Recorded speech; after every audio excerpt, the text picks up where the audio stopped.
सो है गाइस, आज के इस वीडियो में हम लोग अपने चैप्टर ऑर्बिट्स एंड ग्रेविटी को आगे कंटिन्यू करने वाले हैं और आज इसका लेक्चर नंबर 3 है। इस लेक्चर में हम लोग न्यूटन्स लॉस ऑफ ग्रेविटेशन के बारे में पढ़ेंगे और मैं आपको बता दूं कि कुछ ऐसी चीज़ें हैं जो कि न्यूटन के टाइम पे नहीं थी। 450 साल पहले अप्रॉक्स न्यूटन ने अपने ये लॉस दिए थे।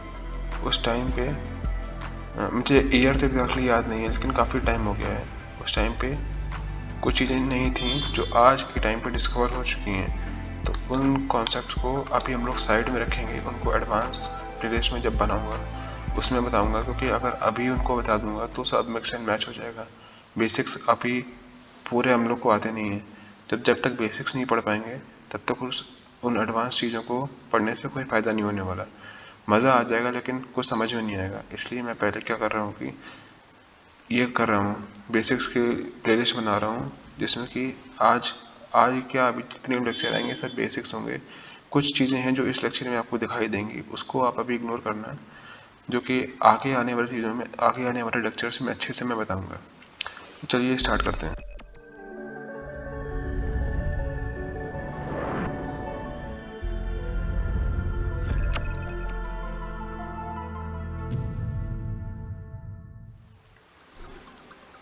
What is gravitational force? Basic से जैसा कि स्टार्ट करना है हम लोग को, सबसे पहले देखते हैं कि ग्रेविटेशनल फोर्स होती क्या है। ऑल हेवनली बॉडीज, अरे सॉरी, तो पॉइंटर निकाले नहीं अभी, हाँ सही है। All heavenly bodies move around each other like moons around planets, planets around sun, sun and the whole solar system around Milky Way's galactic center. ये जो भी चीज़ें हैं एक दूसरे के आसपास घूम रही हैं और the force which bends their path from a straight line motion and acts towards center is called gravity.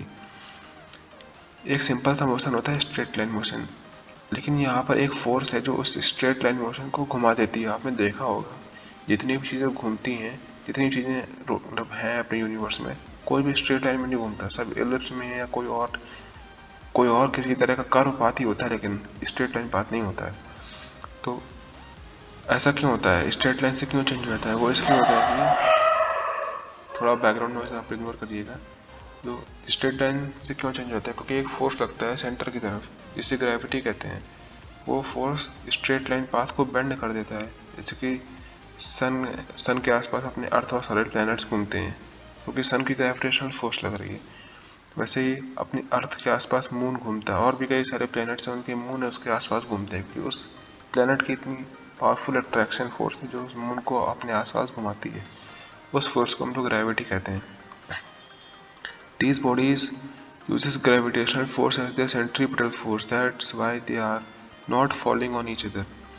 एक दूसरे से कोलाइड नहीं कर रही हैं, एक दूसरे के ऊपर गिर नहीं रही हैं, क्योंकि ग्रेविटेशनल फोर्स है। जैसे कि कोई चीज़ ऊपर उछालो तो नीचे आती है, लेकिन एक प्लेनेट दूसरे प्लेनेट के ऊपर नहीं गिर रहा है। एक मून अपने प्लेनेट के ऊपर या अर्थ सन के अंदर नहीं घुसी जा रही है, क्योंकि ये ग्रेविटेशनल फोर्स है, इसको कन्वर्ट कर रहे हैं हम लोग नहीं, अपनी प्लेनेट से जो है वैली बॉडीज सेंट्रीपिटल फोर्स के रूप में। इसीलिए वो गोल गोल घूमने में इसका इस्तेमाल करते हैं। Centripetal force is any force which acts toward centre of revolution. अब आप लोगों को लगा होगा कि जो सेंटर की तरफ फोर्स लगता है वो तो सेंट्रीपिटल फोर्स होता है, तो ये ग्रेविटी कहाँ से आ गया? तो मैं बता दूं कि सेंट्रीपिटल फोर्स कोई एक्चुअल फोर्स नहीं है।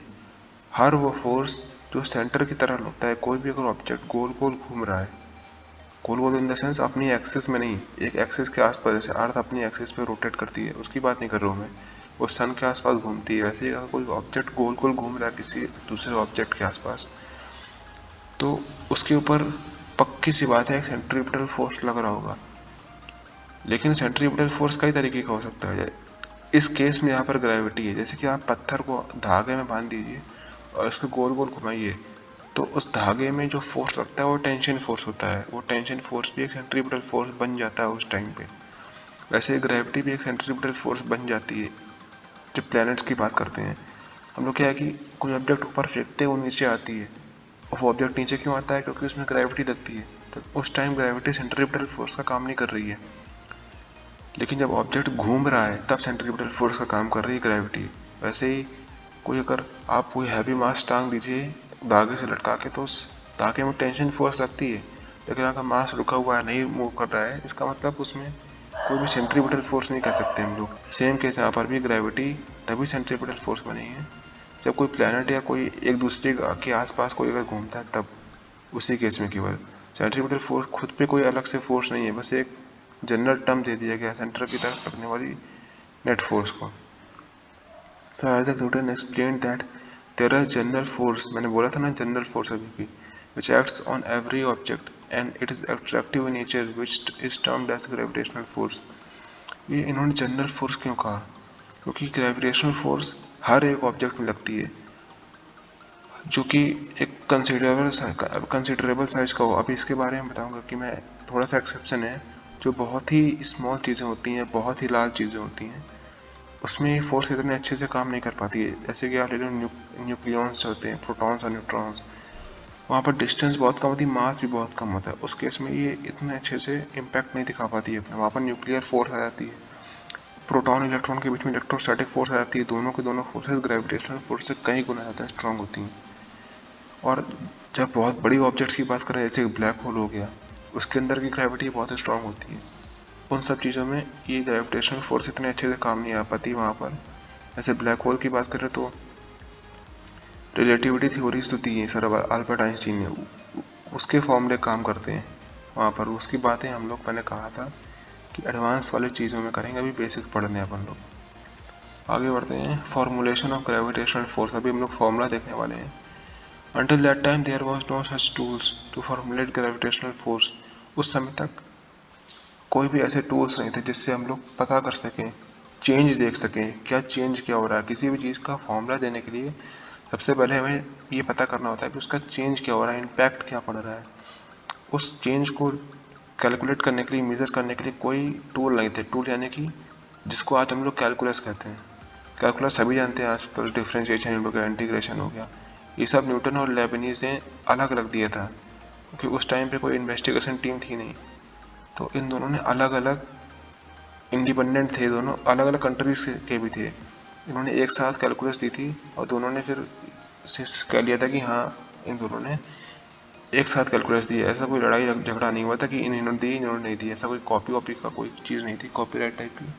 दोनों ने इंडिपेंडेंटली डिस्कवर किया था कैलकुलस को।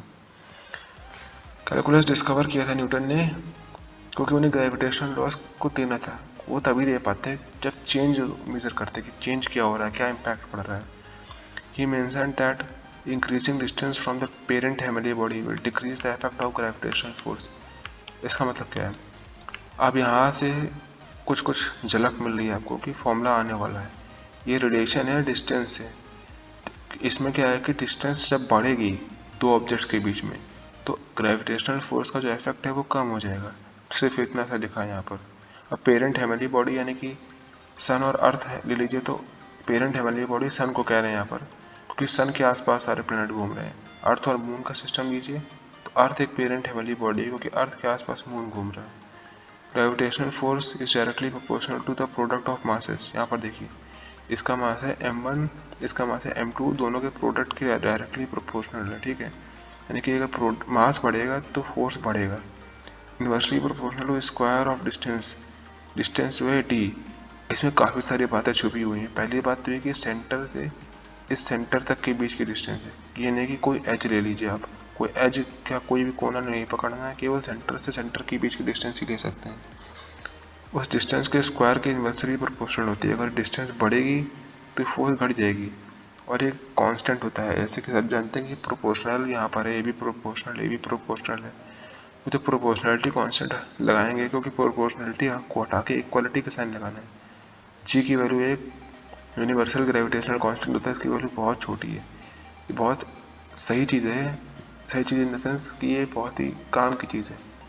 इससे काफ़ी सारी चीज़ें पता चलती हैं कि कब ग्रेविटी का इम्पैक्ट दिखाई पड़ेगा, कब नहीं पड़ेगा। क्योंकि इन्होंने बताया था कि कोई भी ऑब्जेक्ट होगा, अभी आगे पढ़ेंगे हम लोग। This is called universal law of gravitation. Universal law मतलब हर चीज़ में लगता है लॉ। फिर G is universal gravitational constant, F G is force of gravity between two objects. यहाँ पर टू ऑब्जेक्ट्स बताया इन्होंने, ये नहीं कहा कि प्लैनेट्स के बीच में या स्टार्स के बीच में, हेवनली बॉडीज के बीच में। टू ऑब्जेक्ट्स यानी कि ये जो फोर्स है, ये फोर्स किसी भी दो ऑब्जेक्ट्स के बीच में लग सकती है। तो अब कोई अगर आप हैं और आपका सामान रखा है कोई सामने, दोनों अट्रैक्ट तो होते नहीं है, ऐसा तो होता नहीं। वैसे तो पूरी दुनिया चिपक जाती है एक दूसरे से, ऐसा तो होता नहीं। ऐसा इसलिए नहीं होता क्योंकि हम लोग के मासेस बहुत कम है इस 10⁻11 के कंपैरिजन में। इसलिए इतना बड़ा है, माइनस में है कि अगर इस मास 1 भी 100 kg का है, मास 2 भी 100 kg का है, एग्जाम्पल दे रहा हूँ मैं, तो ये 10⁻4 हो जाएगा। उसके साथ जब इसे मल्टीप्लाई करेंगे तो यहाँ पर 10⁻7 बचेगा, जो फिर भी बहुत कम है। 10⁻7 बहुत कम होता है, इसका इम्पैक्ट दिखाई नहीं पड़ेगा, बिल्कुल भी नहीं दिखाई नहीं पड़ेगा। डिस्टेंस ही बहुत कम होती है हम लोग की, 100 मीटर, 200 मीटर, 100 किलोमीटर मुश्किल से, इससे ज़्यादा डिस्टेंस कहाँ से ले आएंगे आप। मास बहुत कम है, डिस्टेंस बहुत कम है, इसलिए इसका इम्पैक्ट डेली लाइफ में नहीं दिखता है। बहुत बड़े बड़े ऑब्जेक्ट्स होने चाहिए, मास बहुत बड़ा हो, सन है, अर्थ है, मून है, इनके मास बहुत बड़े बड़े होते हैं, डिस्टेंस बहुत ज़्यादा होती है क्योंकि बिलियंस ऑफ किलोमीटर दूर होते हैं, तब ये फॉर्मूला अच्छे से दिखाई पड़ता है। और यही इसकी लिमिटेशन है जिसकी वजह से आज एक नई चीज़ बन के आ गई है कि ग्रेविटी फोर्स है या वेव है। इसके बारे में हम लोग थोड़ा सा ग्लिम्स लेंगे और डिटेल में अपने अलग अगली प्लेलिस्ट में पढ़ेंगे जब ये पूरा बेसिक्स कंप्लीट हो जाएगा अपना। जैसे सेंट्रल फोर्स, जैसे कि दिखाया था, ये सेंटर से सेंटर के बीच में लगती है, इसलिए सेंट्रल फोर्स है।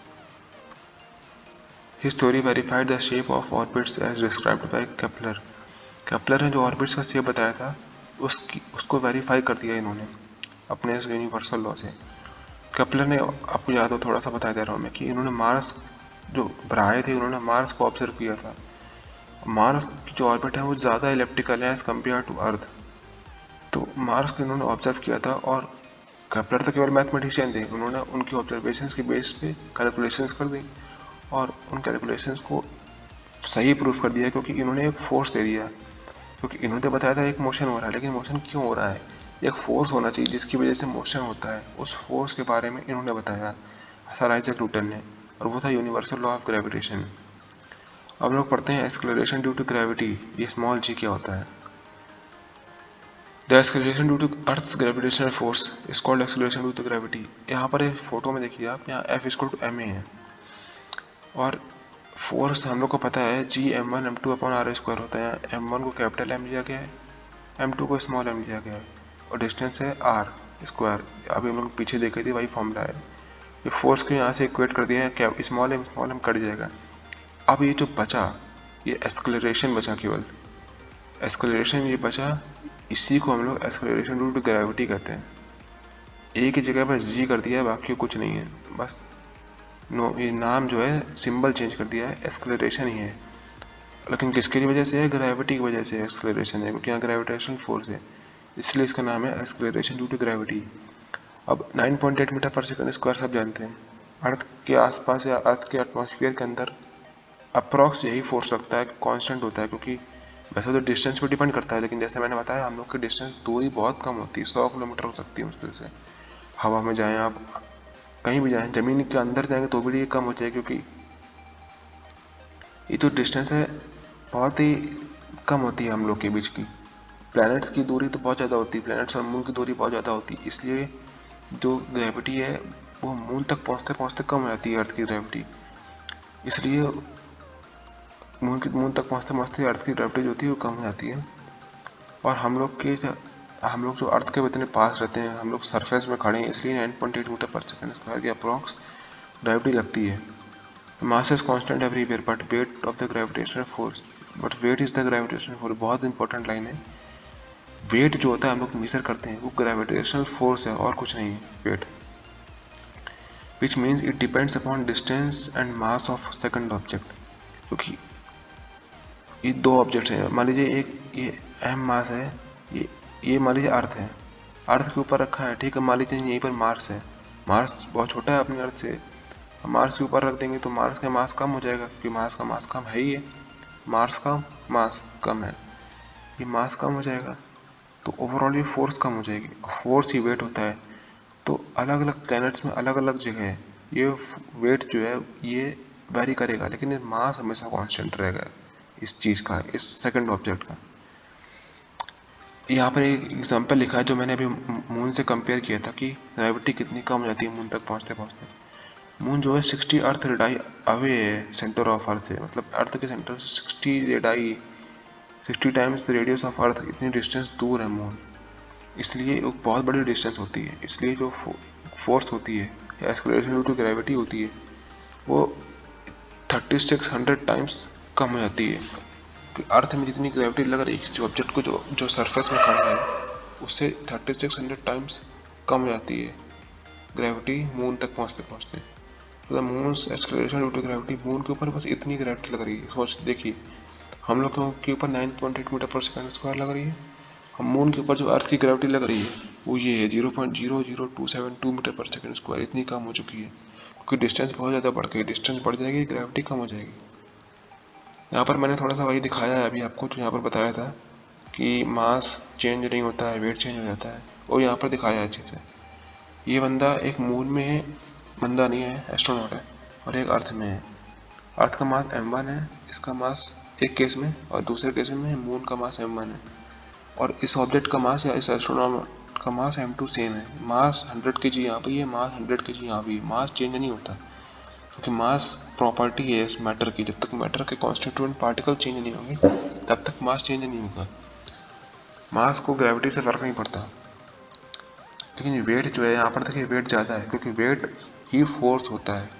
यहाँ पर वेट कम है क्योंकि यहाँ पर मास कम हो गया ना, इसका m1 मास जो है वो कम हो चुका है।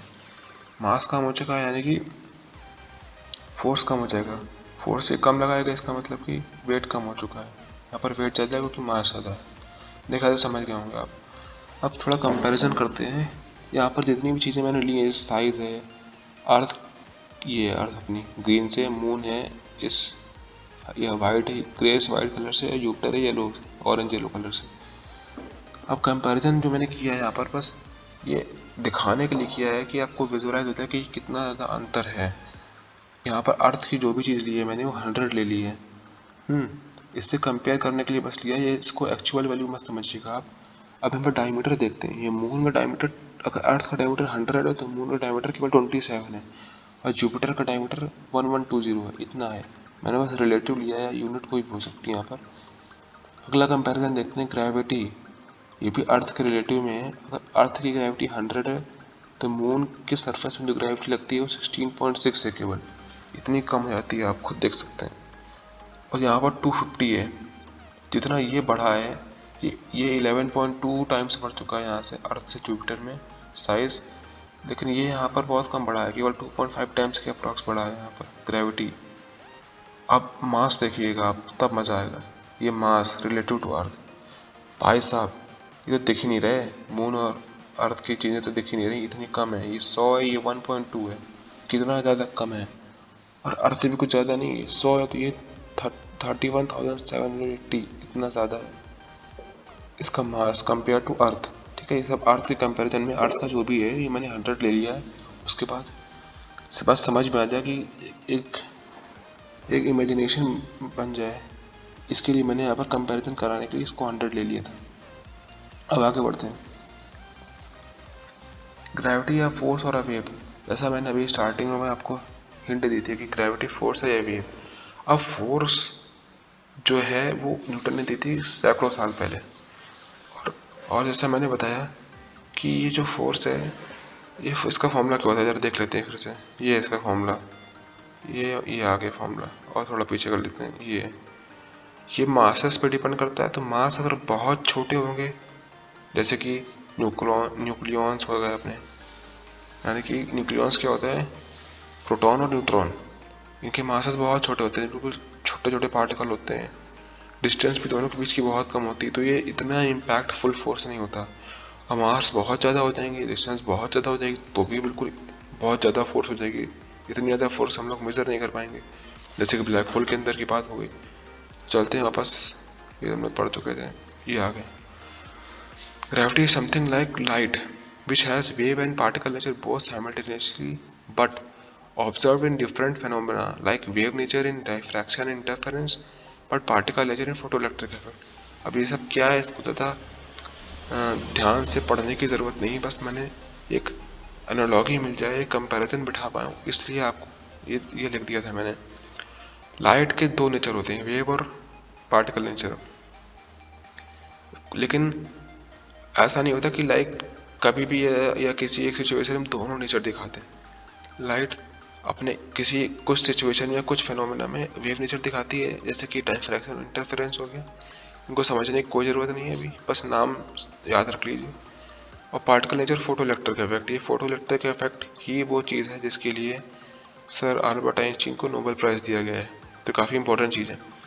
ये पार्टिकल नेचर शो करते हैं लाइट का इस इफेक्ट में। वैसे ही ग्रेविटी भी कुछ कुछ है। सब एटॉमिक पार्टिकल्स के लिए gravitational force formula is not precise, इतना प्रिसाइज नहीं होता क्योंकि मास बहुत छोटे हो गए हैं। और सेम चीज़ है हेवनली बॉडीज़ के लिए, क्योंकि वहाँ पर ग्रेविटी बहुत ज़्यादा हो जाती है, इतनी ज़्यादा हो जाती है कि लाइट भी पास नहीं कर पाती, आपने सुना होगा ब्लैक होल से। तो वहाँ पर भी ग्रेविटेशनल के जो लॉस होते हैं, जो फोर्स है ग्रेविटी, इस कॉन्सेप्ट को सही से वहाँ पर बैठता नहीं कॉन्सेप्ट है। फिर ग्रेविटी वेव है क्या?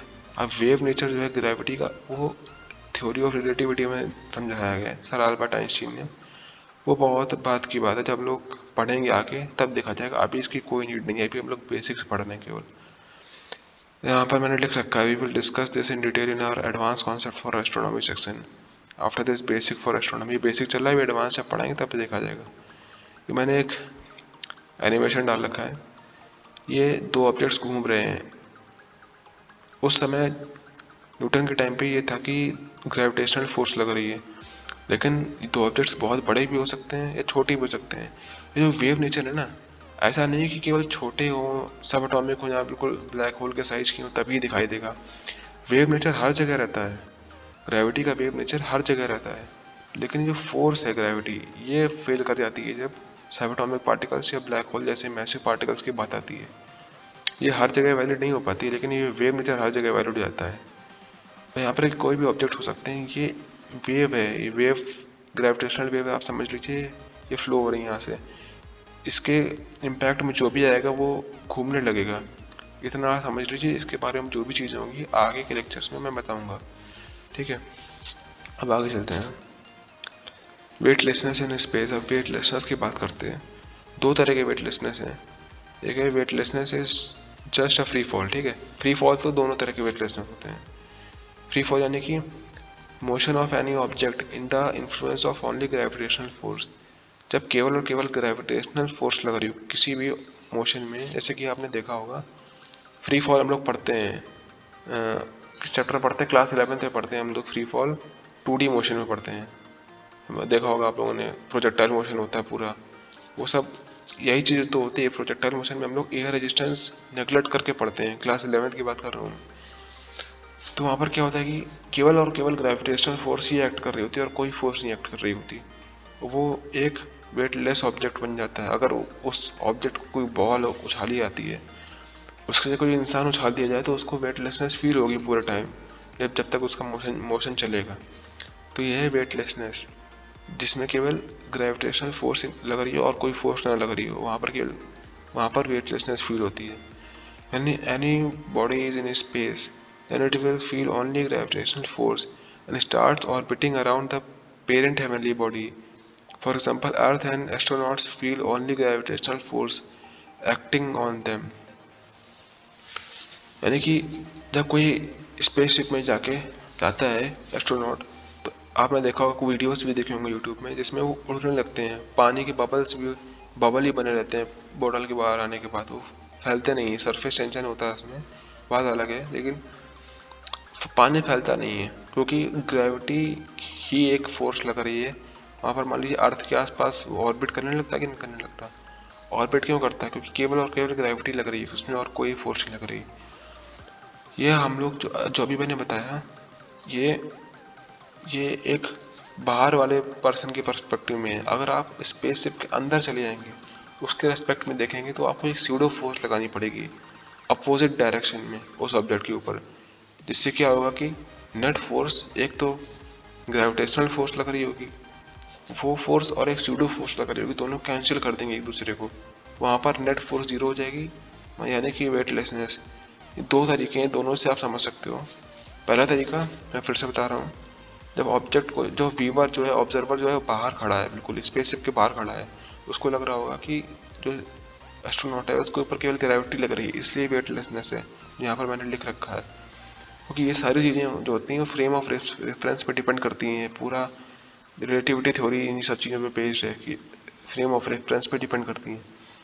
अगर आप अंदर चले जाओगे तो सीडो फोर्स लगानी पड़ेगी, जिससे net force on the astronaut zero हो जाएगा।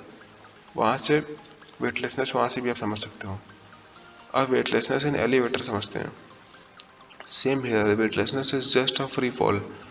वेटलेसनेस केवल फ्री फॉल है, कहीं भी हो, कैसा भी वेटलेसनेस हो।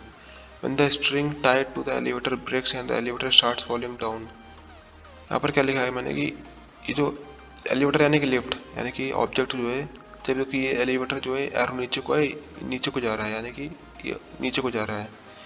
अब ये ऊपर को जा रहा है। मान लीजिए दूसरा केस, मान लीजिए रस्सी टूट जाती है तो ये नीचे को जाएगा, नीचे को जाएगा। इसके ऊपर केवल और केवल, क्योंकि पहले रस्सी लगी थी तो एक टेंशन फोर्स भी लग रही थी, लेकिन अब केवल नीचे को जा रहा है, इसलिए केवल इसके ऊपर, केवल पूरे सिस्टम के ऊपर केवल ग्रेविटेशनल फोर्स लगेगी, इसलिए इसको वेटलेसनेस कहते हैं। अगर आप लिफ्ट के अंदर चले जाओगे, जैसा मैंने बताया था, लिफ्ट के अंदर चले जाओगे या स्पेसशिप के अंदर चले जाओगे तो आपको एक सूडो फोर्स लगानी पड़ेगी। इस ऑब्जेक्ट, जो आदमी उड़ रहा है, खड़ा है, इसके ऊपर ऊपर की तरफ को, क्योंकि ग्रेविटी नीचे लगती है हमेशा, इसके ऊपर की तरफ को एक इक्वल फोर्स लगानी पड़ेगी आपको, जिससे ऊपर वाला फोर्स, थोड़ा लिख के बता दूँ क्या मैं, देखता हूँ, हाईलाइटर नहीं यार, पेन चाहिए था। ऊपर वाला फोर्स है और नीचे वाला फोर्स जो है एक दूसरे को कैंसिल कर देंगे, एक दूसरे को कैंसिल कर देंगे, कैंसिल कर देंगे। इससे क्या होगा कि नेट फोर्स जीरो हो जाएगा। नेट फोर्स जीरो हो जाएगा तो वेटलेसनेस फील होगी। मेरे ख्याल से समझ गए होंगे आप लोग, इसको मिटा देना चाहिए, बेकार लग रहा है। ऐसा ही है, तो वेटलेसनेस फील होगी और कुछ नहीं इसमें। अब आ रही है अपनी ऑर्बिटल मोशन एंड मास। ये काफ़ी इंपॉर्टेंट चीज़ है, आगे आने वाली चीज, आगे जो चीज़ें आएंगी वहाँ पर भी इस फॉर्मूले का यूज़ होगा। ये अपग्रेड किया है, क्योंकि ऑर्बिटल मोशन हम लोगों ने केपलर लॉ में पढ़ा था, उसको अपग्रेड किया है न्यूटन ने। क्या अपग्रेड किया है?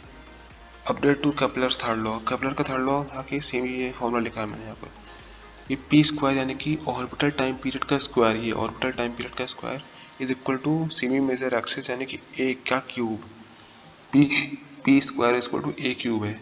ये था केपलर का लॉ। इसको साइडेरियल पीरियड समझिए, और ऑर्बिटल पीरियड, साइडेरियल दूसरा नाम है, साइडेरियल कोई खतरनाक चीज़ नहीं है। ऑर्बिटल टाइम पीरियड यानी कि कितना टाइम ले रहा है एक ऑर्बिट कंप्लीट करने में, ठीक है, ये होता है ऑर्बिटल टाइम पीरियड। और ये सेमी मेजर एक्सिस का क्यूब है। मैं आपको पहले लेक्चर में बता चुका हूँ, दोबारा से बताने का कोई लॉजिक नहीं बनता, लेक्चर बहुत लंबा हो जाएगा। इसमें अपडेट क्या किया था, Newton added the masses of two objects. पहले लेक्चर में क्या था कि मैंने असली फॉर्मूला जो न्यूटन ने अपडेट किया हुआ फॉर्मूला था वो गलती से दिखा दिया था, लेकिन कोई दिक्कत नहीं है, फॉर्मूला सही है।